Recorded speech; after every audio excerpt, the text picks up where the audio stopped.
বেসরকারি শিক্ষক নিবন্ধন যারা স্কুল পর্যায়ে 2 প্রিলিমিনারি পাশ করেছেন মানে লিখিত পরীক্ষা দিবেন ওয়েল্ডিং অ্যান্ড ফ্যাব্রিকেশন বিষয়ে আপনাদের বিষয় কোড 216 3 ঘন্টা ব্যাপী আপনাকে একটা লিখিত পরীক্ষা দিতে হবে 100 নম্বরের উপর। তো আপনাদের মান বন্টন হচ্ছে ক বিভাগ থেকে 12টি প্রশ্ন থাকবে, 8টির উত্তর করতে হবে 40। খ বিভাগ রচনামূলক 8টি থাকবে, আপনি 6টির উত্তর করবেন 60 নাম্বার। তো এই ছিল আপনার নম্বর ক্রাইটেরিয়া। তো এখানে দেখতে পাচ্ছেন আপনারা বিষয়বস্তু রয়েছে 1 থেকে নিয়ে 22 পর্যন্ত আপনাদের টোটাল সিলেবাস। এর বাইরে আপনাদের কোনো ধরনের টপিক পড়তে হবে না।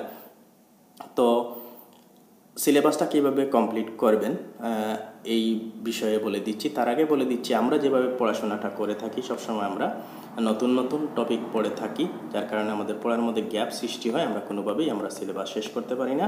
দেখা যাচ্ছে 1 মাস পরে আমরা আবার নতুন করে পড়তে হয়। তো আমার যে টেকনিক রয়েছে এই টেকনিকটা আপনারা অবলম্বন করুন, আপনি প্রথম ধাপেই নিবন্ধন পাশ করতে পারবেন। আপনি প্রথমে একটা রুটিন সেট করবেন, দিনে শুরু 3 ঘন্টা এবং রাতে 3 ঘন্টা পড়াশোনা করার জন্য। এই রুটিন মাফিক আপনি পড়াশোনা করবেন। আমি মনে করলাম প্রথম দিন 6 ঘন্টা এতটুকু পড়েছেন, পরের দিন আপনি পুরোটাই রিভিউ দিবেন, তারপর নতুন টপিক পড়বেন। এরপরের দিন আপনি পুরোটাই রিভিউ দিবেন, রিভিউ দিয়ে আপনি নতুন টপিক পড়বেন। এরপরের দিন পুরোটাই রিভিউ দিতে গিয়ে দেখেন আবার বাড়তি কোনো সময় নেই নতুন টপিক পড়ার জন্য। তো আপনার টেনশনের কোনো কিছু নেই।